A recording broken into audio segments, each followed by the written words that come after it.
probably have a whole office in this, right? Yeah. Angels.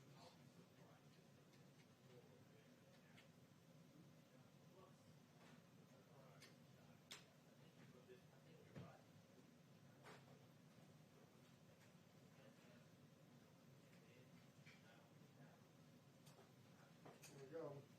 Good.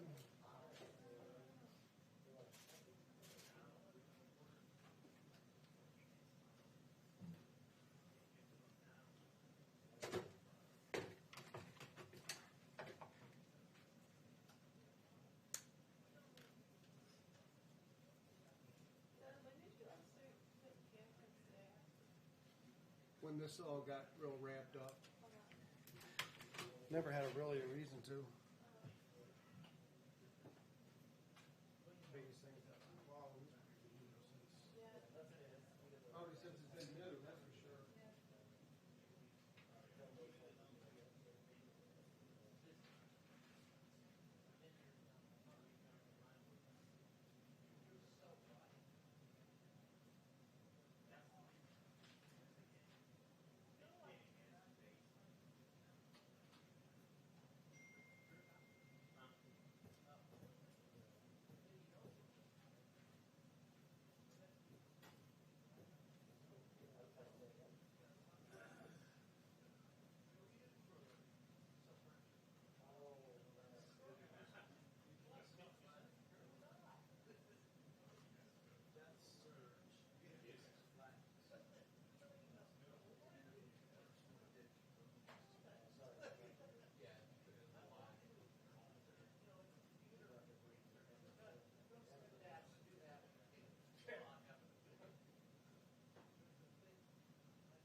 I just love how he runs. Like the guy runs all the way down the road.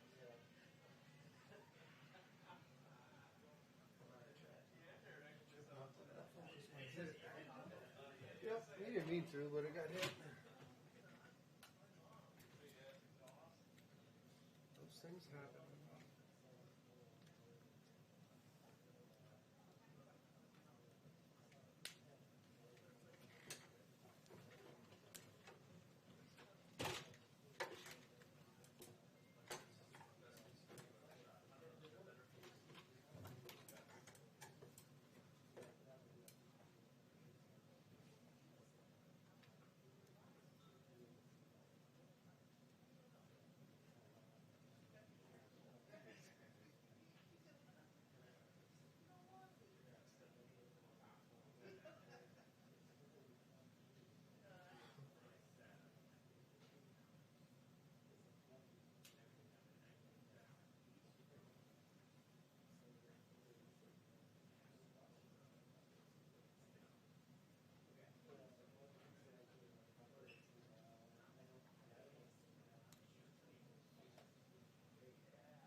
I know you.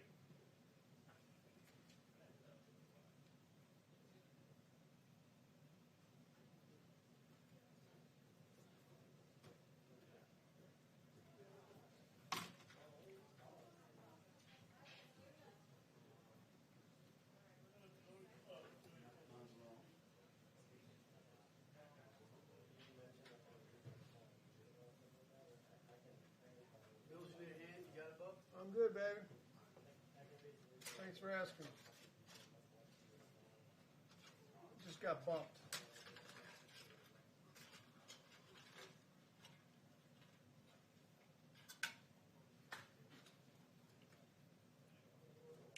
That little adjustment did me in.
That's what I'm asking. I think you're still left of who's there. So You were here yesterday. correct. Now where you Wait, were here? wait. No, you're New York Times. You're tomorrow. You're there. Yeah. You're there. Chip's got to step in because you're there. That's Chips or I don't want my connection That's a disconnected. scout. yeah. Maybe this You is. said gets this way. I'll check to see. How are you?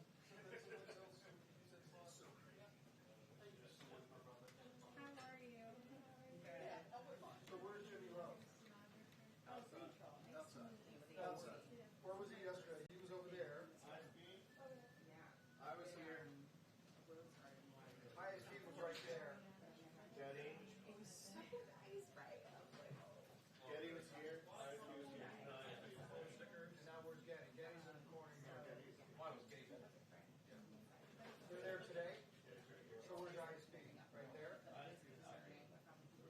Oh, so they're over here in the corner. Then, I was here yesterday, so then I moved here. Correct. So it must be, Started. who did? Started. Had to have been Getty. Because I think ISP, Stephanie was in there. Stephanie was in the. I was in the hall. He was in the hall. So, Yeah, all locked on. oh, so Getty was Yeah, the there. tree locked Getty on. was So I right. have a media So already. Getty's now right where his stuff is. Getty Yeah, don't have the internet, right? No, Getty's you're right trying here. to figure it out right there. Locked on. Yeah, they have like Yeah, peace out and then there. the ISP's here in the corner. Right.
Yeah, but submit that shit.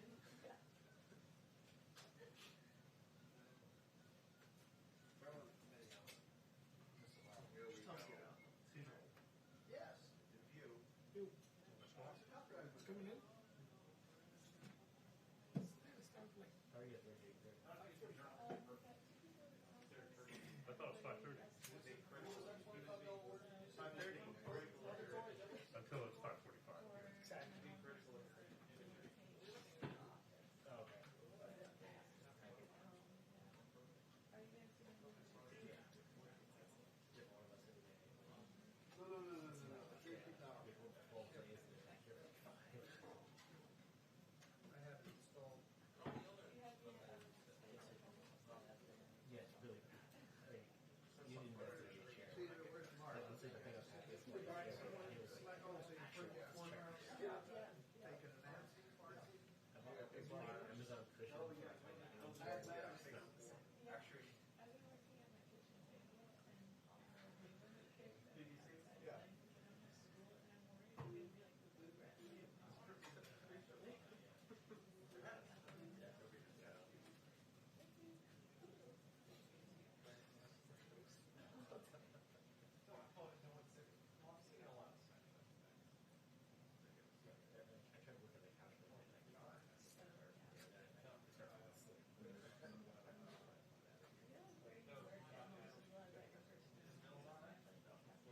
What?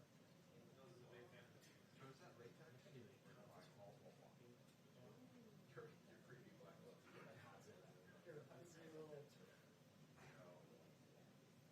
All the cool doctors use. Exactly. No. Hey, would you change the oil in my truck? Dr. Fonfrello. Yeah, I see a lot of people in my neighborhood just like walking and you're on the phone. Definitely been that person.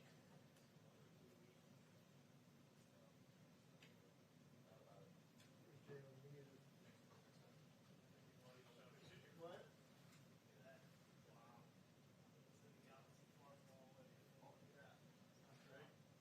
She was young. Remember him like that, Jay, always. No, I remember him.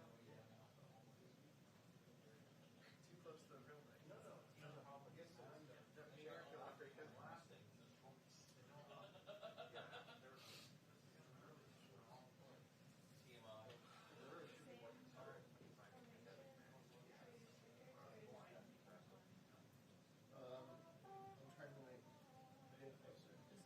It's the same one. We keep getting the rectangles, so I should have to pile rectangles in the center. If we keep going, it might become like a 3 mod.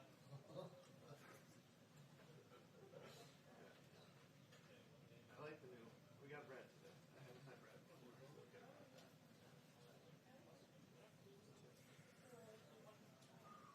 Yeah. Fine. Coming over here. Kevin, you just need to move.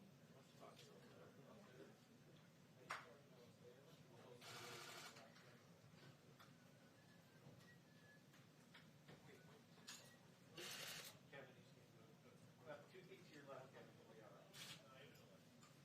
I can't, there's a sack of camera gear here. Just throw it out. You're fine, dude. Don't be I thought it was HTV, but I don't care about him. Oh my god, Kevin, you so nice. You're fine, bro. My goodness. Oh, just the foot, though. You gonna be there? No, he's gonna stand up.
sit outside all day. I've got a couple hours in this morning.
Okay.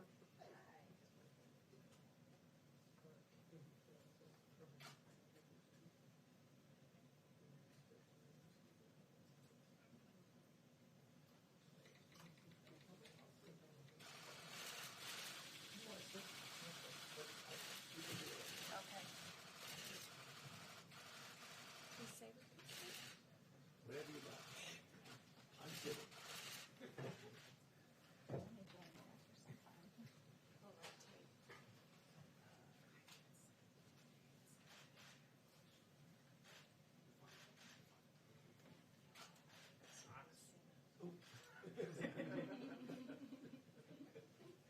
I want to match her scarves.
That Brooks had a great order.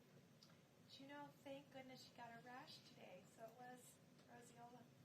It's good my presumptive diagnosis was correct. I don't like to make mistakes. My own grandchildren. Telemedicine. Yeah. It's working. Probably never going to go back, right? Never going to go back. We'll just do telemedicine.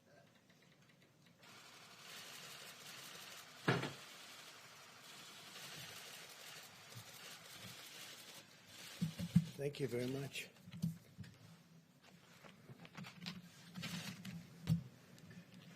Today we continue to send our love to the great people of New York and New Jersey. We support them fully. We grieve alongside every family who has lost a precious loved one. New Yorkers are tough and strong and brave. New Jerseyites are tough and strong and brave, and they're being hit very hard right now. And for the next week, hopefully not much longer than that, it's going to start to go in the other direction. Our country is being hit hard, but some areas have done so incredibly well. We're so proud of them. They will beat this virus. We're going to beat it with the grit and the heart for which they're known and for which our country is known. And we appreciate everything that everybody is doing. We pray for Prime Minister Boris Johnson. He's become a great friend of ours. He loves this country. He loves his country. But he loves the USA, and he's always been very good to us. Whenever we had difficulty, he was with us, and we appreciate it. So we pray for Prime Minister Boris Johnson. He's going through a lot. As we intensify our military campaign against the virus, I think that it must be brought out that we have to thank the American people for continuing to follow our guidelines on slowing the spread, an expression that more and more people are thinking about. Nobody ever heard of it 2 months ago, and now everybody is talking about slowing the spread, stopping the spread. Even during this painful week, we see glimmers of very, very strong hope, and this will be a very painful week. And next week, at least part of next week, but probably all of it. Look, if one person dies, it's a painful week. And we know that's going to unfortunately happen. There's a monster we're fighting. But signs are that our strategy is totally working. Every American has a role to play in winning this war. And we're going to be winning it. And we're going to be winning it powerfully. And we'll be prepared for the next one should it happen, but hopefully it won't. Our massive airlift operation for critical supplies, it's called Project Airbridge, continued today as 5 massive flights landed in the United States packed with personal protective equipment. and our nation's heroic healthcare workers will be the beneficiaries of that. 27 more flights are scheduled in the near future over the next couple of weeks. The Army Corps of Engineers is constructing facilities that will support more than 15,000 hospital beds to treat patients in need. So they're building now approximately 15,000. They just completed the big one in New York. They just completed and are in the process of continuing in Chicago and many other places. They're incredible. The Army Corps of Engineers, we owe them a lot. What they were able to do in such a short period of time. They'll build these massive facilities, 2,000 beds in 4 days. So it's really something very special. I know I was in the construction industry, and you don't see that happen very often. I want to remind governors and emergency managers that sharing real-time data with us about equipment and their needs is very important. All of their supplies, hospital occupancy is critical. A lot of the occupancy is really getting a little bit lower than anticipated, and that's good.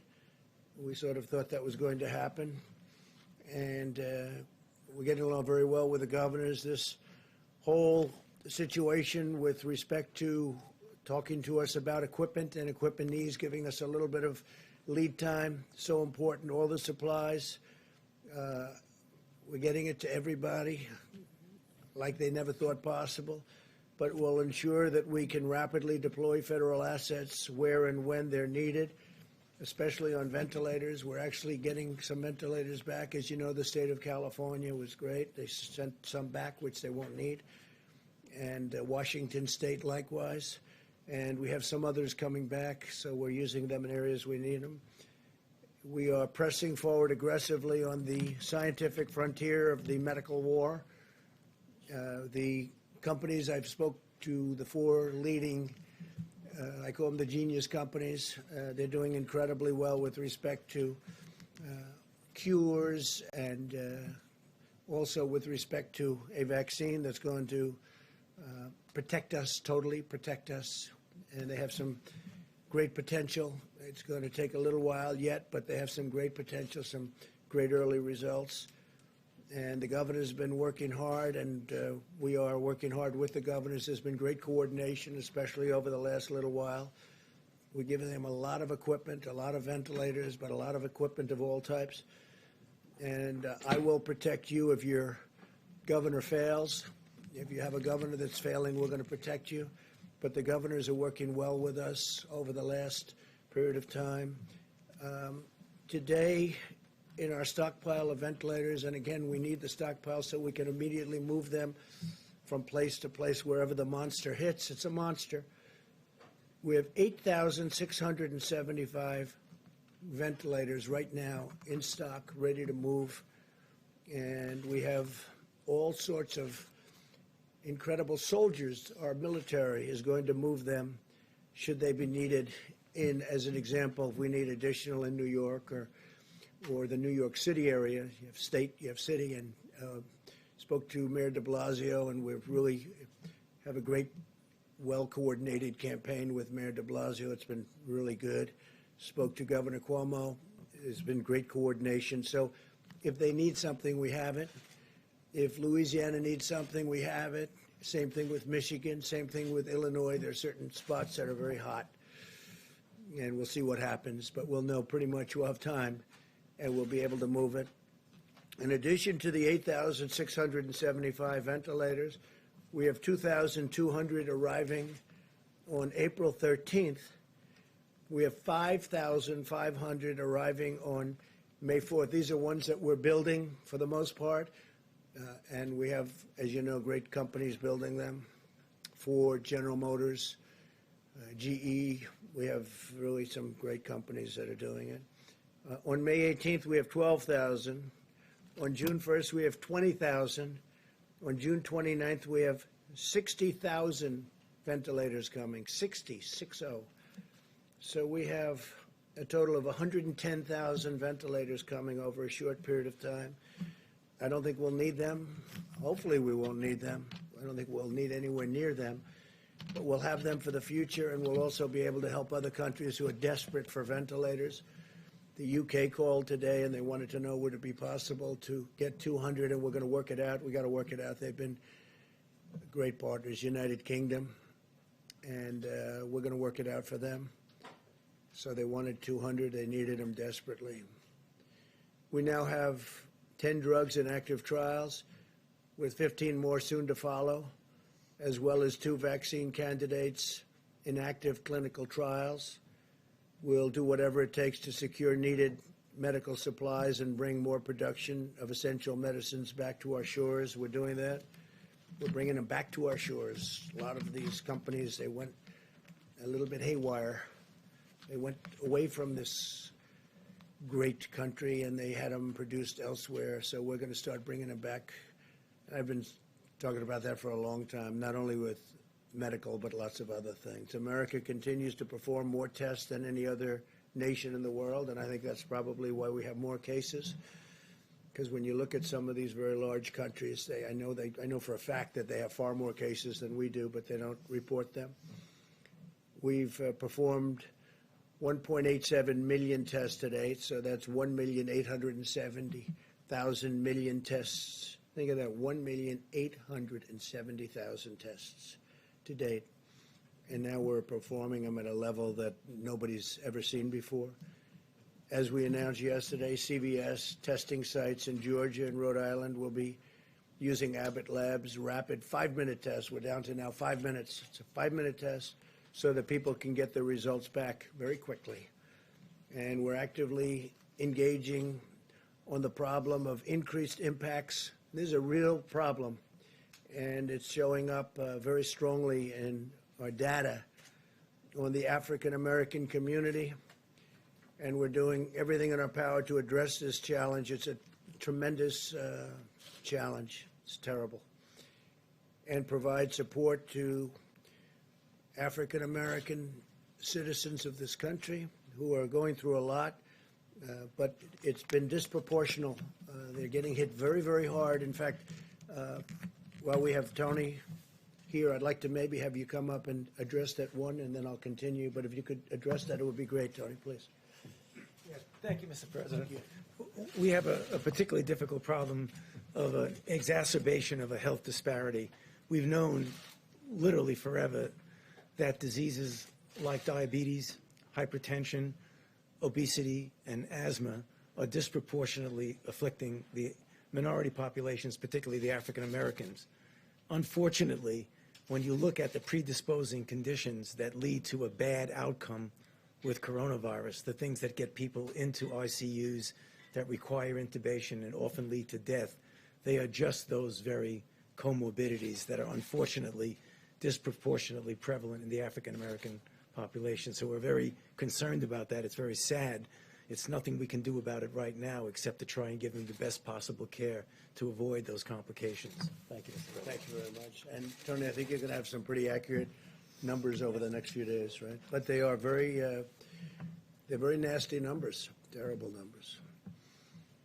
In total, 1,200 Abbott machines, Abbott laboratories have been fantastic, have been shipped now nationwide. Up to 500 more are being produced every week, and 50,000 testing cartridges are being manufactured per day. That means a lot of very fast tests. No nation in the world has developed a more diverse and robust testing capacity than the United States. We're dealing with other nations, helping them out because the testing is very tough for them, and our tests are very accurate. A lot of tests are out there, and they're not accurate at all. In fact, some of the tests, you don't have a clue what's going on. So we're working with other nations trying to get them help also. At a time when many Americans are experiencing increased stress, anxiety, and personal loss, we must also ensure that our country can meet the mental health needs of those struggling in this crisis. There are people struggling. They're struggling. And some people are getting to know each other, frankly. Some families are getting to know each other on a positive note, but there are a lot of people struggling. On Thursday, I'll be speaking to leaders and advocates from the mental health organizations all across our country, and we are going to be talking about resources and tools that we'll make available to them. They need help, and it's a big problem. When you take something where it was the most successful country in the world, still is, the whole world is shut down. Think of it, we're down to numbers that are incredible. As I said yesterday, I think it's 182 countries right now. 182 countries are under attack by the scourge, by this virus. But as we wage medical war on the virus, we're also speeding economic relief to our people. It's incredible. We just had a meeting that was absolutely incredible with the banks. I spoke with leaders in the banking and finance industry about our efforts to help American workers and employers. As of today, small business has processed more than $70 billion in guaranteed loans and will provide much needed relief for nearly 250,000 businesses already. So we are going to be providing tremendous amounts of money to the small businesses of our country who have been absolutely clobbered, and they'll be keeping open, and they'll be paying their employees, and they'll be all set to go. We're going to have a rocket upward. I want to thank David Solomon, CEO of Goldman Sachs, Brian Moynihan, CEO of Bank of America, Gordon Smith, Co-President, COO of JP Morgan Chase, Charles Scharf, CEO of Wells Fargo, Michael Corbett, CEO of Citigroup, Al Kelly, CEO of Visa, Michael Miebach, CEO of MasterCard, Noah Wilcox, CEO, Chairman of Grand Rapids State Bank, and we had numerous others also on the call, and I just appreciate them. We're way ahead of schedule, by the way. We're way ahead of schedule. The Paycheck Protection Program has been incredible. So based on the incredible success of the program, I'm announcing that I'll be asking Congress to provide an additional $250 billion for the Paycheck Protection, which will help keep Americans employed to facilitate a quick and full recovery. We're doing very well. We're looking very bipartisan. A lot of people want to do it, and the plan is amazing. You know, they're processing hundreds of thousands of loans, and this is the big banks that are doing it, the community banks. But the biggest banks right now in our country are doing it, and they're doing it for a lot of reasons. One of them is they want to help people. The WHO, that's the World Health Organization, receives vast amounts of money from the United States, and we pay for a majority, a biggest portion of their money. And they actually criticized and disagreed with my travel ban at the time I did it, and they were wrong. They've been wrong about a lot of things, and they had a lot of information early, and they didn't want to. They seemed to be very China-centric. And we have to look into that. So we're going to look into it. We give a majority of the money that they get. And it's much more than the $58 million is a small portion of what they've gotten over the years. Sometimes they get much more than that. Sometimes it's for programs that they're doing, and it's much bigger numbers. And if the programs are good, that's great as far as we're concerned. But we want to look into it. World Health Organization, because they really are, they called it wrong. They call it wrong. They missed the call. They could have called it months earlier. They would have known. And they should have known. And they probably did know. So we'll be looking into that very carefully. And we're going to put a hold on money spent to the WHO. We're going to put a very powerful hold on it. And we're going to see. It's a great thing if it works. But when they call every shot wrong, that's no good. We're in the midst of a great national struggle, one that requires the shared sacrifice of all Americans. In recent weeks, it's been remarkable to see so many companies and organizations and individuals like the banks that I just told you about, biggest banks in the world. They stepped up to help small business. They're big business, small business. The small business will someday be the big business. But the small business is 50% of our economic strength. People don't realize when you add them up, but they just rose to the occasion. Everybody's rising to the occasion. It's been incredible to watch. to honor and celebrate the extraordinary examples of patriotism and citizenship.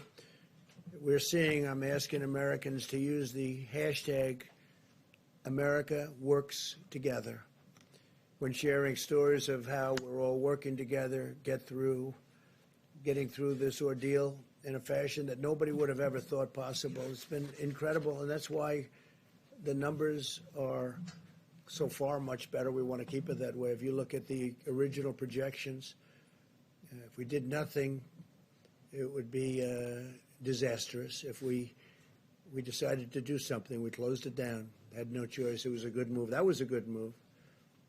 The early China move was a good move. The early Europe move was a good move. Made a lot of good moves, but closing it down was a big statement. It was a big, important thing. But we're looking to have far fewer deaths than originally thought, and I think we're heading in that direction. But it's too early to talk about it. I don't even want to talk about it now because we just want to work. And I think that people are doing an incredible job. The doctors, the nurses, the firefighters, the police, all medical people, what they're doing, the bravery that they're displaying is just incredible. Every citizen should take immense pride in the selflessness and all of the courage and compassion of our people, the workers, the people that are working, and construction workers going into hospitals, knowing nothing about this problem other than it's dangerous, and they go in there to rebuild sections of hospitals, and you have people in really big trouble right next door. They know nothing about it. All they know is they're going to get it done. They're going to fix that wing so they can have more people in there. It's incredible. But this is a national spirit that won our independence and settled the frontier and explored the horizons of space, and that's what we're doing. I mean, this is all new territory. It unlocked the miracles of science, and we're doing that. I wish you could have heard the calls I had yesterday with these great companies that come up with cures to diseases, and the success they've had over the last 15 years is really amazing. So I just want to thank all of them. They're working very hard. They're working with UK right now, and the UK doctors hopefully helping with their great Prime Minister. But these people are really tremendous signs of success are staring us right in the face. I think we're going to have something that's going to be great in terms of vaccines and in terms of everything else that they're doing. Just really helping us, helping the people of our country, and helping ultimately the people of the world. So I want to thank you all for being here. I will take some questions, and then I'm going to give it over to the Vice President, and they're going to go into great detail onto what we're doing and all of the successful supplies and medical equipment that we're getting. All of the ventilators, I've said it, but you can go over it in more detail if you'd like, but we're taking in and building thousands and thousands of ventilators, and they're very high quality. I said, you got to go for the quality, and these are quality companies doing it. So, because there is a big difference between a good ventilator and a not so good ventilator, Tony, right? We've seen that. And big difference. So we're going top of the line. Steve, please. The acting Navy Secretary submitted his resignation today, Motley. Why did that become necessary, and what role did you have in this, sir? Well, I had no role in it. I've heard, I don't know him, but I've heard he was a very good man. And the whole thing was a very unfortunate. The captain should not have written a letter. He didn't have to be Ernest Hemingway. He made a mistake, but he had a bad day. And I hate seeing bad things happen. Man made a mistake. But, you shouldn't be writing letters, and you're in the military. You're the captain of a great ship, and you shouldn't be writing letters and sending them to many people. And then it gets out to the media. And, the question is, how did it get out to the media? So there's a lot of bad things happened there. And I had heard he did because he didn't want to cause any disturbance for our country. So that was because he wouldn't have had to resign. I would not have asked him. I don't know him. I didn't speak to him. But he did that, I think, just to end that problem. And I think in really many ways that was a very unselfish thing for him to do. What should happen now to Commander Crozier, who left? Well, they're going to look at that. I think the Secretary of Defense, as you know, is You know Mark Esper, and he's very capable, and I think he's looking at that right now. They're going to just take it under regular Navy channels to see what they want to do. But he made a mistake, but he shouldn't have done that. And your secretary probably shouldn't have said quite what he said. He didn't have to resign, but he felt it would be better for the country. So I think it will end it quickly. So, Mr. President, a couple on the economic front. The $250 billion that was added today, or will be added for the small business loan program, brings it to $600 billion in total. Do you think that figure is enough? Might there need to be more down the line? When you see hundreds of thousands of applications, don't forget they're for $3,000, for $7,000. Some for a couple of million. I guess one of the banks said a couple of million. So they're for different, very varying amounts of money. And there's a limit on the top, and then there's really no limit on the bottom as to what it might be. But it's really popular. It's hundreds of thousands of applications. They really like it. What I like is it keeps these companies together, these little companies. Just like we're going to help the airlines and the big companies, we're going to help the little companies. And the banks are running. Nobody's equipped to do a thing like that, but the banks are equipped. So the banks are doing it. Big banks, small banks. We have many banks, community banks, and they're processing the loans, and they'll be able to watch it and make sure it's done properly. Talk today, sir, as well about potentially reopening the economy in the upcoming weeks. You mentioned the other day about a potential economic task force. Can you give us some sort of update as to where that may or may not? We're thinking about that. But we want to open up, and we want to get it open soon. That's why I think maybe we're getting to the very top of the curve. I spoke with Governor Cuomo, and he seems to think that he's getting close, and I think a lot of people think that a lot of places are getting close. We want to start hitting the downside, and I think we're going to be doing. This is going to be a very difficult week, however. This week will be a very difficult week because that's the most difficult week when you're at that top position, and we'll see what happens. We'll see what happens. It does open up. What can the federal government do? Well, Because the federal government has done a lot, and it's going to do a lot. We want to. I really think that with the stimulus, we can be maybe even beyond. We're going to do perhaps infrastructure, which you wouldn't have gotten approved before, and now people are looking to do it. And the beauty is we're paying zero interest, or very close to zero interest. In some cases, we're paying actually zero, have no interest charge. And the dollar is very strong, and people are investing in the dollar. They want, the fact that we have the strong currency. We have the currency. Our currency is everything. And other companies, other countries want to be in our currency. So we're getting all of the investment wanting to come into the dollar. The dollar is the strength. The dollar is the whole ballgame. We have a strong dollar.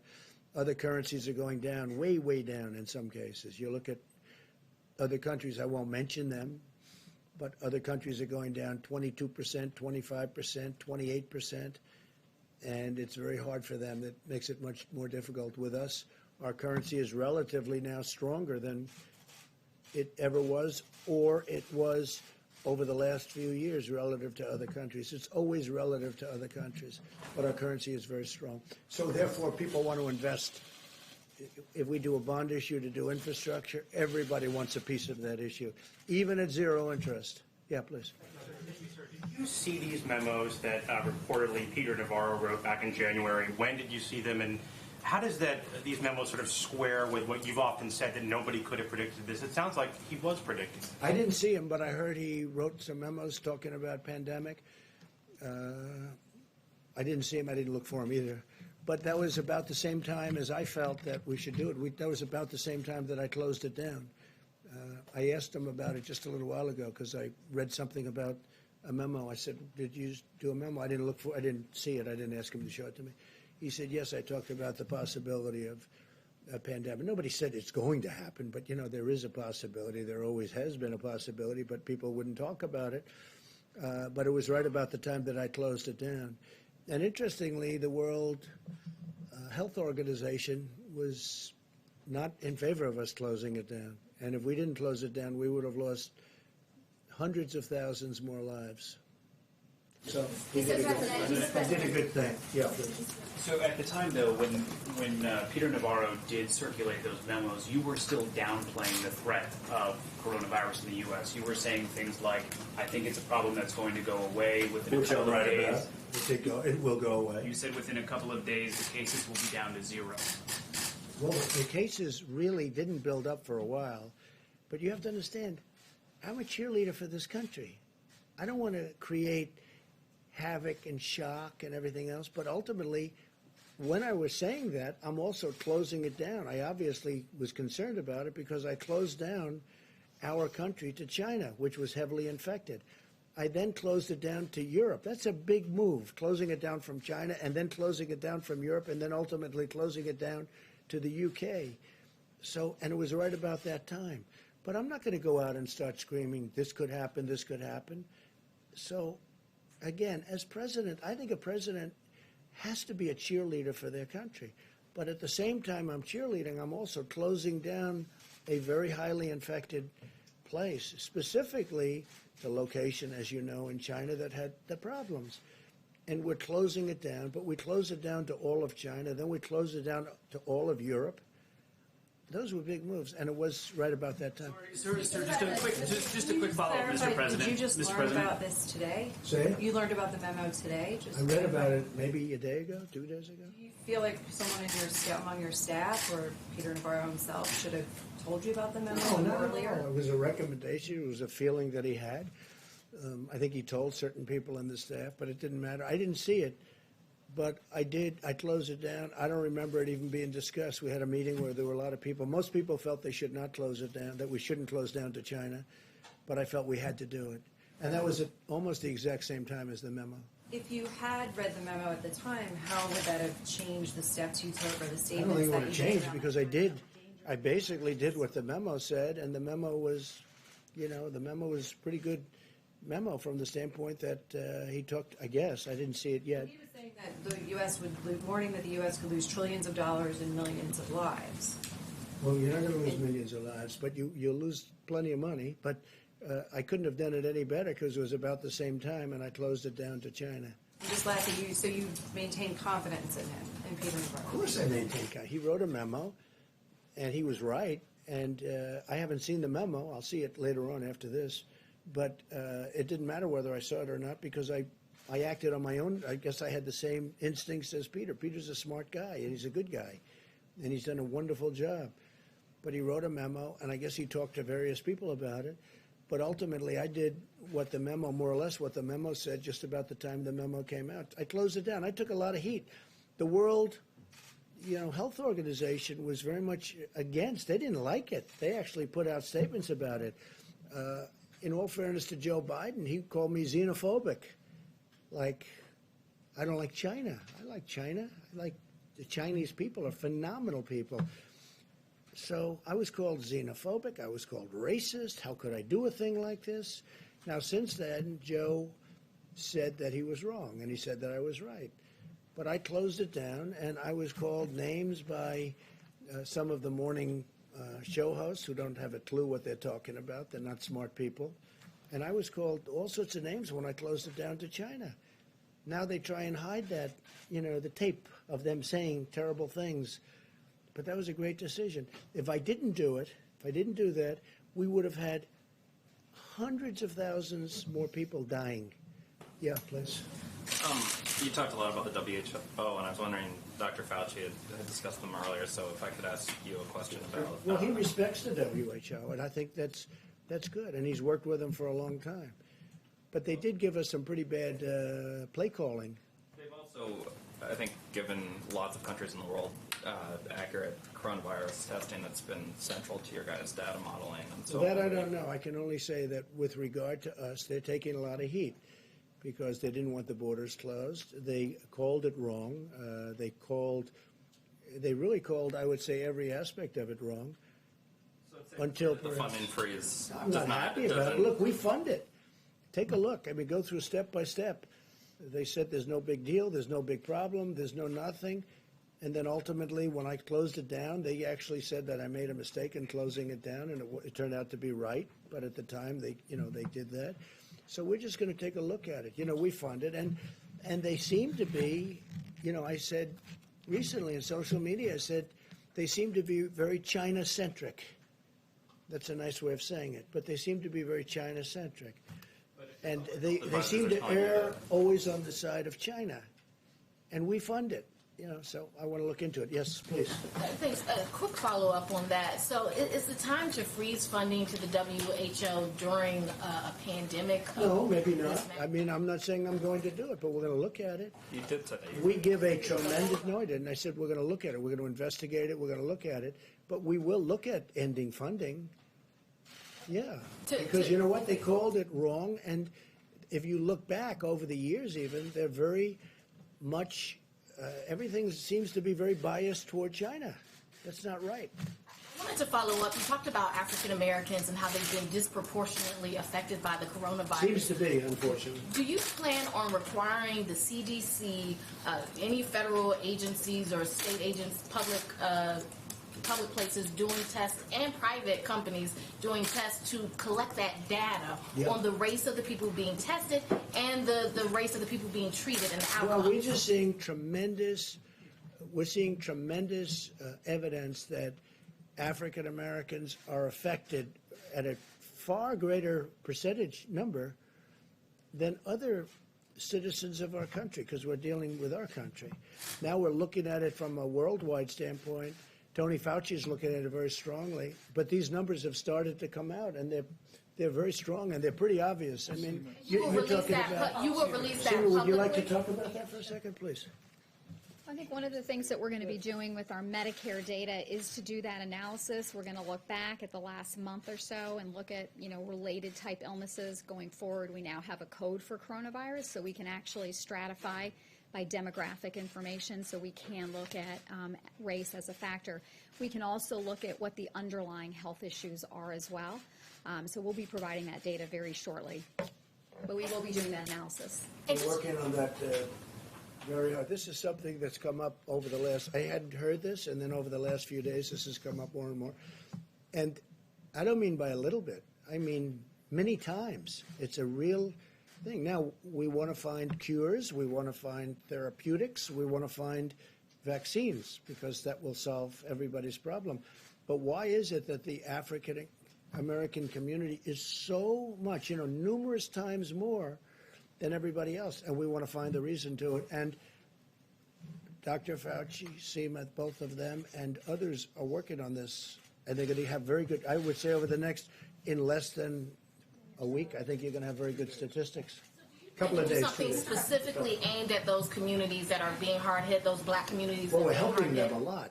But what's happening is we're trying to find out why is it that it's 3 and 4 times. Now, maybe that's not going to be the final number, but why is it 3 or 4 times more so for the black community as opposed to other people? It doesn't make sense, and I don't like it. And we're going to have statistics over the next probably 2 to 3 days. Okay? Mr. President. Thank you. I'd like to ask a question on behalf of myself and a colleague who couldn't be here due to social distancing. Thank you. Who are you with? Who? With Hearst Newspapers. I'm the print cooler today. Thank you. Some banks are only providing Paycheck Protection Program loans to clients with whom they have existing banking relationships. And you spoke to banking CEOs today. I wonder if you'll ask them, these lenders, to accept applications from all small businesses, not just the businesses with whom they have existing relationships. They'll be doing that. But we're also working with small community banks, so they will be doing that. It's a question I've already spoken about. I mean, in many cases, they have long-term relationships with thousands of companies. I was amazed to see how many, you saw the number of applications. It's hundreds of thousands. It's a lot of work. But I did ask that question, and they are working on that. Yeah. Thank you. And my second question from a colleague is Congressman Jerry Connolly, a Democrat from Northern Virginia, told the local D.C. CBS station that you personally requested the CARES Act stimulus bill be stripped of $25 billion for the Postal Service. Connolly claims that unless the USPS gets that $25 billion, the agency will be run out of money by June. He accuses you of hastening the demise of the Postal Service. Could you Well, the respond biggest, to that, please? I'm the reason the Postal Service has lost billions of dollars every year for many, many years. I'm the demise. This is the new one. I'm now the demise of the Postal Service. I'll tell you who's the demise of the Postal Service. So these internet companies that give their stuff to the Postal Service, packages, and I don't know why they're not, I don't run the Postal Service. You have a group of people, so-called independent people, and they run it. But these packages are, they lose money every time they deliver a package for Amazon or these other internet companies, these other companies that deliver. They drop everything in the post office. They say, you deliver it. And if they'd raise the prices by actually a lot, then you'd find out that the post office could make money or break even. But they don't do that, and I'm trying to figure out why. These are independent boards. They were appointed by other administrations. They're sort of long-term. They're there for a long time. And I've been talking to them also. You can look it up. Take a look. They have to raise the prices to these companies that walk in and drop thousands of packages on the floor of the post office and say, deliver it. And they make money, but the post office gets killed, okay? So they ought to do that, and we're looking into it, and we've been pushing them now for over a year. And you know that because you've seen the stories. I'm pushing them. It's not fair for them to these great, wonderful modern companies. They walk into our old post office with all these routes that could never be built. You could never build them. They go into areas that you could never do. And they say, here, deliver this. And they lose a lot of money per package, and they have to raise their prices, but this Postal Commission doesn't do it. Now, we just got a chance to appoint a couple of people onto the commission, as I understand it, and that's good. But they have to raise their prices, otherwise they're just going to lose a lot of money. And tell your Democrat friend that he ought to focus on that, because if he focused on that, he could truly save the post office. Post office has been losing billions of dollars a year for many, many years. And have him take a look at that, because that's the way to solve the problem. Thank you so much, Mr. President. Thank you so much. Mr. President, you say this week will be very painful, very difficult, but a few weeks ago you say this was just like a flu. What have you learned? I didn't say 2 weeks ago it was a flu. The question is, Mr. President, what have me. you learned that you could offer as an advice to foreign leaders who still are skeptical about this pandemic and who are against social distancing? What is your advice? What have you learned? I said it was just like a flu. So the worst pandemic we ever had in this world was a flu, and it was called, you know that, it was in 1917, 1918. And anywhere from 50 to 100 million people died. That was a flu, okay? So you could say that I said it was a flu, or you could say the flu is nothing to sneeze at. Then what can you offer as an advice to foreign leaders who are skeptical about this pandemic and who are against social distancing? Well, I think there aren't too many of them. If you look throughout the world, and everyone, just about everyone that has practiced that is now closing up. Well, the UK was an example. Now, they talk about Sweden, but Sweden is suffering very gravely. You know that, right? Sweden did that. The herd, they call it the herd. Sweden's suffering very, very badly. It's a way of doing it, but everybody has been watching everybody else. And so far, almost every country has done it the way we've done it. We've chosen to do it. If we didn't do it that way, we would have lost hundreds of thousands of more people. Okay. Mr. President, there's voting going on today in Wisconsin. There are reports of thousands of people waiting in hours-long lines as they've had to weigh their own personal health and their civic responsibility. Do you think that the Supreme Court was right in its decision that voting should go forward and the absentee extension should not take place? Yeah. Look, the Supreme Court, of course they were right, because what the Democrats wanted, and you know what this happened, I supported a man named Justice Kelly, who's Daniel Kelly, highly respected justice. And I supported him just the other day, social media. I know of him. He's just a fantastic justice, and I endorsed him. And as soon as I endorsed him, they wanted to move the election. They didn't want to move the election. As soon as I endorsed him, the Wisconsin Democrats say, "Oh, let's move the election to 2 months later." They didn't mind having the election until I endorsed him. which is very interesting. And now they talk about, oh, safety, safety. Well, it was 15 minutes after I put out an endorsement that they said we have to move the election. They didn't want to move the election before that. The other thing they want to do, which is crazy, at the end of the election, they wanted to have 1 week for proxies to come in or mail ballots. Now, mail ballots, they cheat, okay? People cheat. Mail ballots are a very dangerous thing for this country because they're cheaters. They go and collect them. They're fraudulent in many cases. You got to vote. And they should have voter ID, by the way. You want to really do it right. You have voter ID. But the Democrats, and this was turned over in the Supreme Court yesterday, I give great credit to the court, they actually didn't want to have an election day. They wanted to have election day, and then a week after election day, you choose your, all these ballots come in, these mailed ballots come in.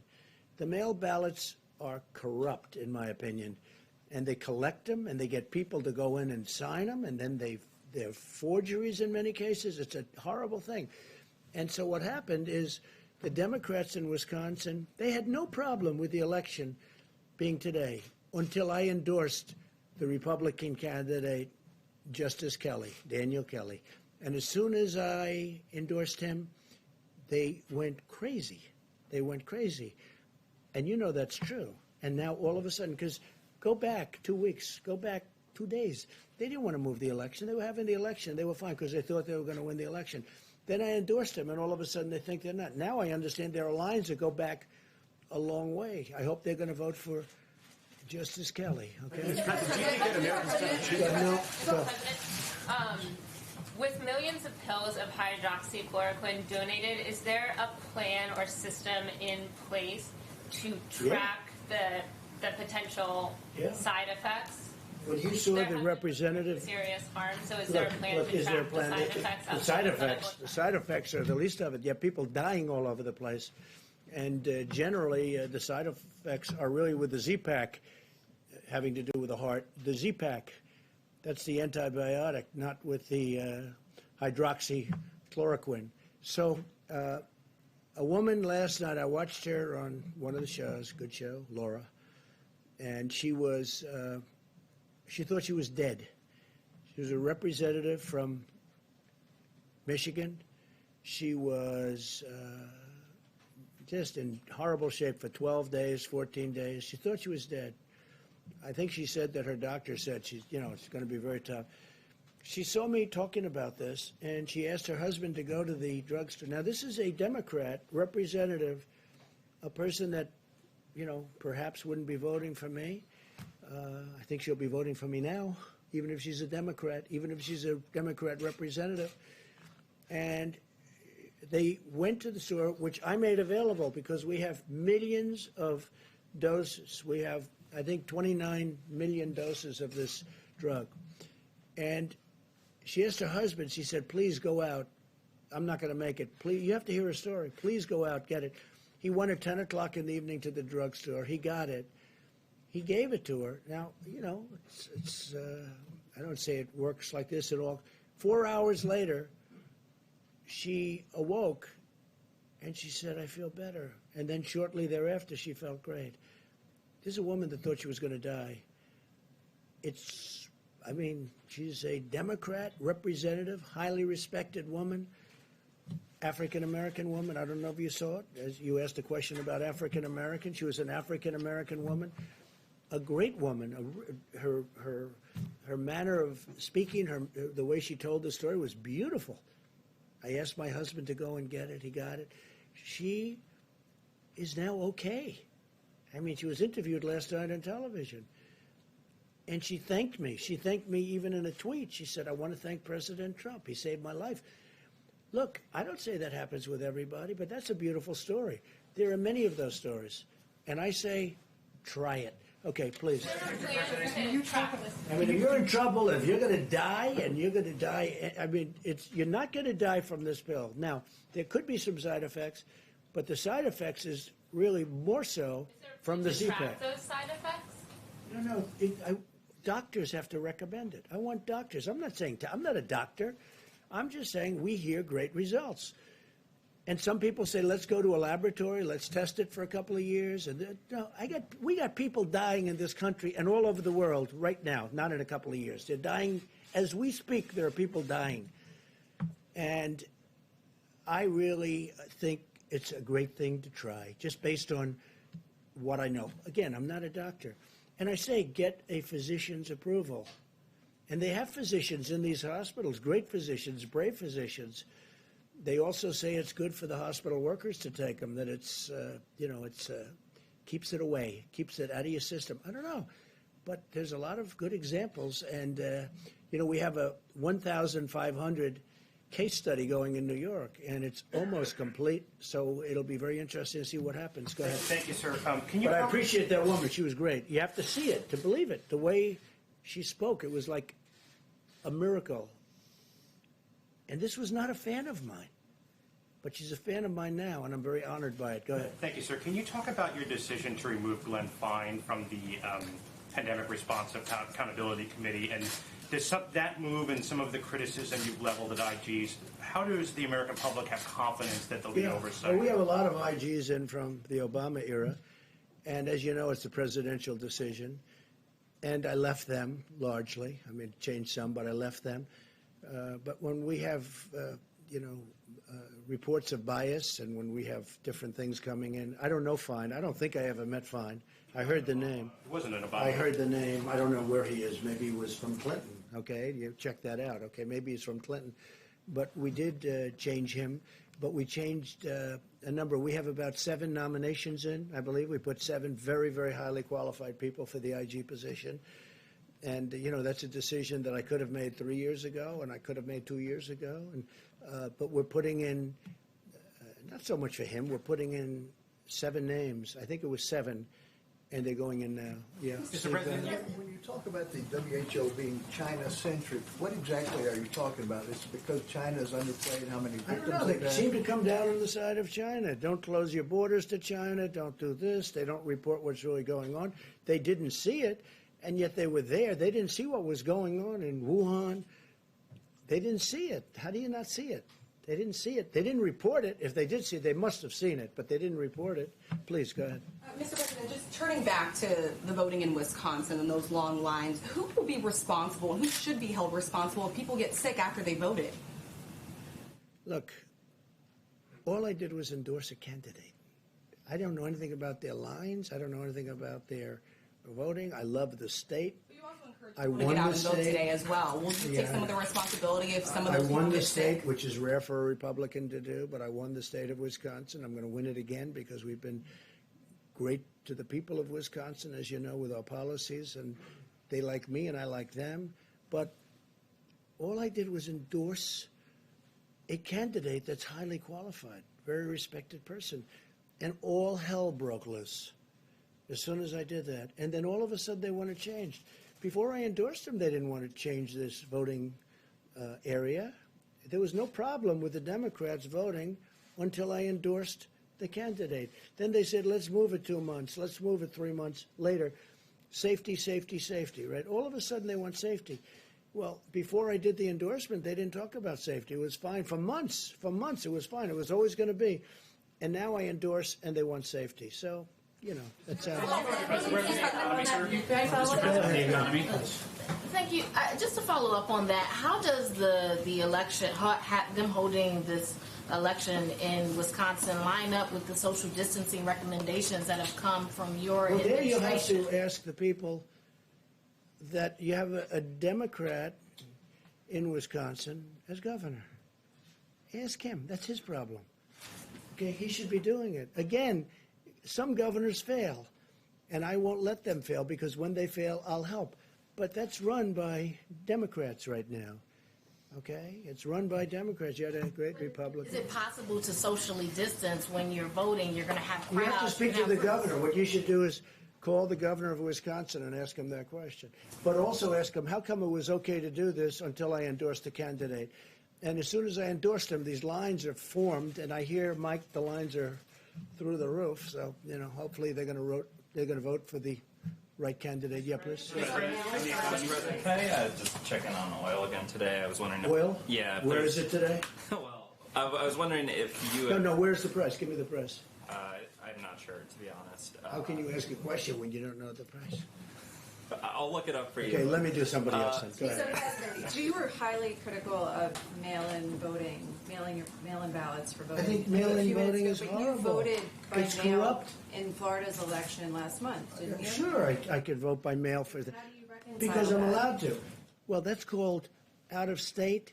You know why I voted? Because I happen to be in the White House and I won't be able to go to Florida and vote. the But let me difference just between say, mailing within well, there's a state or big mailing difference outside the between state? somebody that's out of state and does a ballot and everything sealed, certified, and everything else. You see what you have to do with the certifications. And you get thousands and thousands of people sitting in somebody's living room signing ballots all over the place. No, I think that mail-in voting is a terrible thing. I think if you vote, you should go. And even the concept of early voting is not the greatest because a lot of things happen. But it's okay. But you should go and you should vote. I think you should go and you should vote. You look at what they do where they grab thousands of mail-in ballots and they dump it. I'll tell you what, and I don't have to tell you, you can look at the statistics. There's a lot of dishonesty going along with mail-in voting, mail-in ballots. You've encouraged state officials to buy their own medical equipment. The federal officials are kind of swooping in and scooping up those orders. How are you ensuring that it's being I've been hearing that distributed so long. fairly? And is Well, there we're more getting transparency? great prices on equipment. We're getting great prices on equipment, and we're helping the states. And the governors are very thankful. Mike Pence had a call yesterday with every governor was on the call, and it was like a love fest. They're very happy. I don't know if they tell that to the press. Some of them don't. Some of them will never say good to the press, but they know we've done a great job. Not a good job, a great job. Because state officials are widely No, saying no, I think sometimes it does. And what we say is, let us know, and we will immediately drop out of the bidding. Let us know, and we do that, and we drop out. Sometimes we tell them to drop out because we've got a good price. And then we'll deliver it to them. How do you encourage them to be fairly Yeah, go ahead, behind, please. Go Yes, ahead. thank you, Mr. President. No, not you. In front, please. Go ahead. Some states have had trouble with getting accurate death counts, particularly because of lack of testing or no uniform. Did you see death counts? Yes, because of lack of testing and no uniform system to I don't put know. that into. When you say death counts, I think they're pretty accurate on the death count. Somebody dies, I think the states have been pretty accurate. no testing. That's a big deal, what you're just saying. No, the death counts, I think they're very, very accurate. I do say this, I think if you look at China and if you look at some of these very large countries, when you talk about cases, number of cases, I would be willing to bet they have more cases than we do, but they don't do the testing like we do. But you look at, you look at some of these certain countries, and I would be willing to bet a lot that they have more cases. But we're more accurate, and our testing is done very accurately, and we've got a good process. Did you have one? Yes, please. Mr. President, Oh, yeah. you have been very consistently supportive of a payroll relief tax.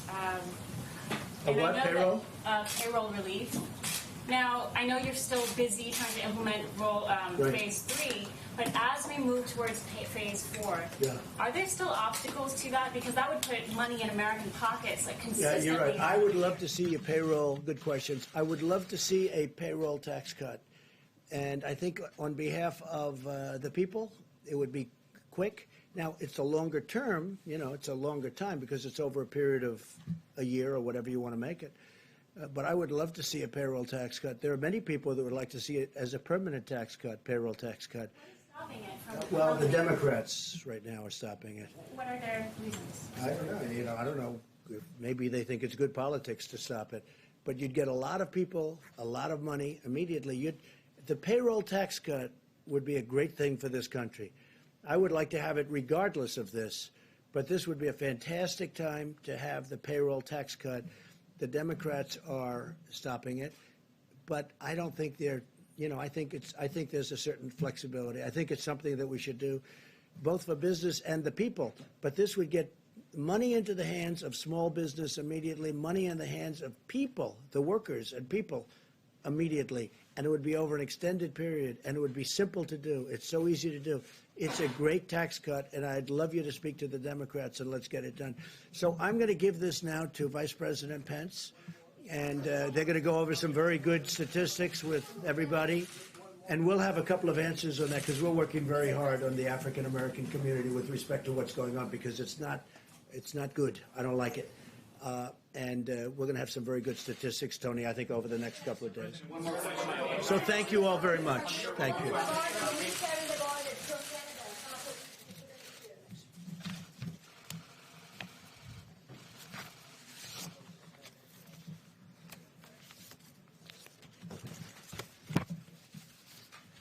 Thank you all. A few updates, and then I'll introduce Dr. Deborah Birx to talk about what we're seeing around the country, what the data is telling us.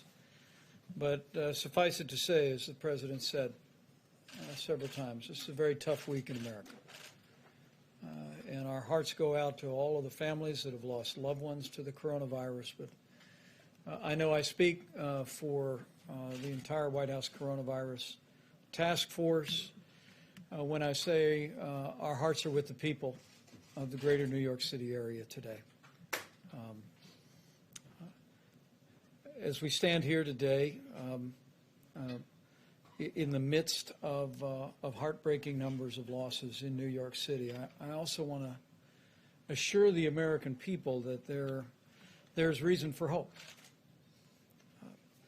As Dr. Birx will enumerate in just a few moments, despite the increase in losses, as Governor Cuomo articulated today, hospital admissions continue to decline. And in our report early this morning from Dr. Birx, we continue to see evidence of stabilization in some of the areas around the country of the most significant outbreak, the New York metro area, including New Jersey, Long Island, and Connecticut, New Orleans metro area, Detroit, Boston, Chicago, and Denver, as Dr. Birx will explain, continue to give evidence of stabilization, which in a very real sense is evidence that the American people are putting into practice the social distancing, the President's guidelines for our nation. And for that, as the President said earlier today, we thank the American people.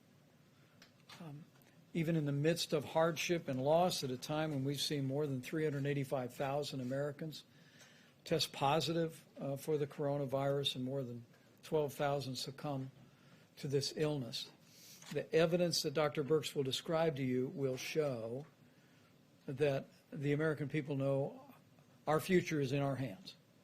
And so as I begin, allow me just simply to continue to urge every American to put into practice the guidance you're receiving from your state and local authorities.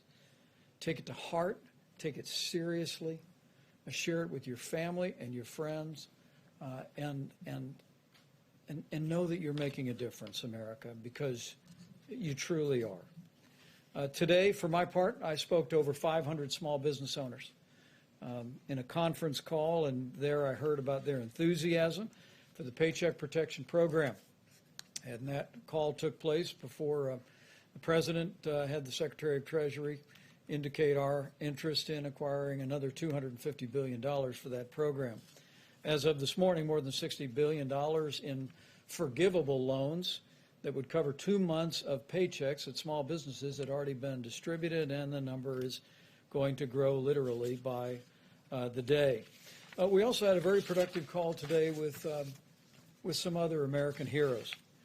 You know, we all have in our hearts and in our minds our healthcare workers, and I'll speak for a moment about the supplies and resources that we're working to provide for all of them. But right below our healthcare workers are all the people that are working in critical infrastructure around the country, and some of the most important people are working in food supply. I mean, from the farmers and the ranchers to our processors, to our distributors, to our truckers, to our grocers. Americans are keeping food on the table for our fellow Americans. And let me begin by just saying what I said to some of the most prominent CEOs of meat and grain industry companies in the country, companies like Tyson Foods and Hormel today. Not just these companies, but to all the hardworking people working in food supply today, thank you. Thank you for what you're doing to keep those grocery store shelves stocked. Thank you for showing up for work every day and working hard to keep that food supply rolling in America. You know, it was more than 5 weeks ago that the president brought in all the grocery store leaders in the country, and there he received a commitment that no grocery store in America would close, and they haven't. But it's been these heroic Americans, from the farm to the fork, that have made it possible for Americans to have one less worry, and they are truly inspiring heroes. Now, that being said, I did hear from the industry today that there have been reports of some plants having reduced capacity because of people having concerns about exposure to the coronavirus. In fact, over the last several days, there's been some incidents of worker absenteeism, and some plants have actually been forced to close temporarily. And so on behalf of the president, on behalf of our entire team, and on behalf of a grateful nation, let me just say to all of you that are working in the food industry at every level across the country, just understand that you are vital. You are giving a great service to the people of the United States of America. And we need you to continue as a part of what we call our critical infrastructure to show up and do your job, and know that we're going to continue to work tirelessly in working with all of your companies to make sure that that workplace is safe. With that being said, let me talk about the other heroes that we always mention at this podium today, that Dr. Birx and Dr. Fauci invariably mention, and that's our healthcare workers. At the President's direction, we've been working tirelessly, literally around the clock, to identify resources around the country and around the world to make sure our healthcare workers have the support that they need. With some 51 major disaster declarations, most recently Minnesota being approved, states have stood up 27,000 National Guard, but personnel-wise, before the end of business today, there will be more than 3,000 Department of Defense and Health and Human Service medical personnel on the ground in the greater New York City area. And those people will be redeployed once that region of the country moves through the coronavirus epidemic in that area. And we salute those extraordinary patriotic Americans for stepping forward to bring real relief to our healthcare workers. With regard to equipment, Admiral Polovchek reported to the task force throughout the course of the day today that we have continued to distribute ventilators across the country. We're sending additional ventilators from the Strategic National Stockpile. Maryland will receive 50 ventilators. Delaware will receive 50 ventilators. And that will leave more than 8,400 ventilators still in the national stockpile. One correction from yesterday. After our press briefing yesterday, FEMA made a different decision with regard to what the state of California generously made available. And the ventilators, some 500 ventilators that we again want to thank Governor Gavin Newsom and the people of California for donating to our nation's efforts. 100 of those are being deployed to New York, 100 to New Jersey, 100 to Illinois, 50 to Maryland, 50 to Washington, D.C., 50 to Delaware, and 50 to Nevada. With regard to the remainder of what we call personal protective equipment, again, we've been literally leaving no stone unturned anywhere in the country, anywhere around the world. And as Admiral Polovchek described just a couple of days ago, we've established not just an air bridge, but a control tower system modeled after military logistics out of FEMA. And while FEMA is acquiring a small portion of what's being acquired, 90% of the supplies are being routed directly into our massive distribution system. And FEMA is using the data that Dr. Birx provides to target those resources to the areas most in need. I asked them to break out a few details about resources that just in the last 5 days have been distributed, and I hope it's an encouragement to healthcare workers all across these regions and around the country about the efforts that are being made to make sure they have what they need. You can see the New York metro area, including New Jersey, just in the last 5 days, more than 6 million N95 masks, more than 6 million surgical masks. When Governor Cuomo and I last spoke, he told me there was a real challenge for medical gowns in the New York City area and in New Jersey as well. And 2.8 million gowns were distributed to that region as well. Going next to New Orleans, where again, while we see some encouragement, challenges remain in that community. Some 837,000 N95 masks for healthcare workers, 165 surgical masks, other items including almost 6 million gloves have been distributed. Detroit continues to be a real focal point. We're working closely with Governor Gretchen Whitmer as well as Mayor Mike Duggan to meet the needs of healthcare workers in Detroit. Just in the last 5 days, 1.6 million N95 masks have been routed into the healthcare system in Detroit, nearly 700,000 surgical masks, and 24 million gloves, just as a portion of what's displayed. And in the Chicago metro area, which we continue to focus on each and every day, more than 1.7 million N95 masks have been routed into their healthcare system, 900,000 surgical masks, 25 million gloves. I share these details in the hopes that healthcare workers looking on will be encouraged. At the President's direction, we are making every effort to make sure you have the resources you need to do your job, to do it safely, and to go home safe to your family, even while you provide that extraordinary and courageous care that our healthcare workers are providing literally around the clock in the midst of the coronavirus challenge. The last slide is just the cumulative numbers that we have distributed, and I'm happy in a few moments to answer any questions about that. Again, the system that we have in place is one that is essentially infusing our major distribution networks with millions of items, and then FEMA is directing on a day-by-day and oftentimes hour-by-hour basis where those resources are most needed. And we'll continue to do that as the coronavirus makes its way through these communities and through communities that are very much on our watch list today. And let me just lastly say that, again, I want to thank the American people for stepping up and doing your part. We continue to be overwhelmed with one story after another where people are doing social distancing, where people are looking after one another, where they're checking in with a phone call to an elderly friend, a family member, to make sure they're okay. I mean, we are on the front end of 30 days to slow the spread.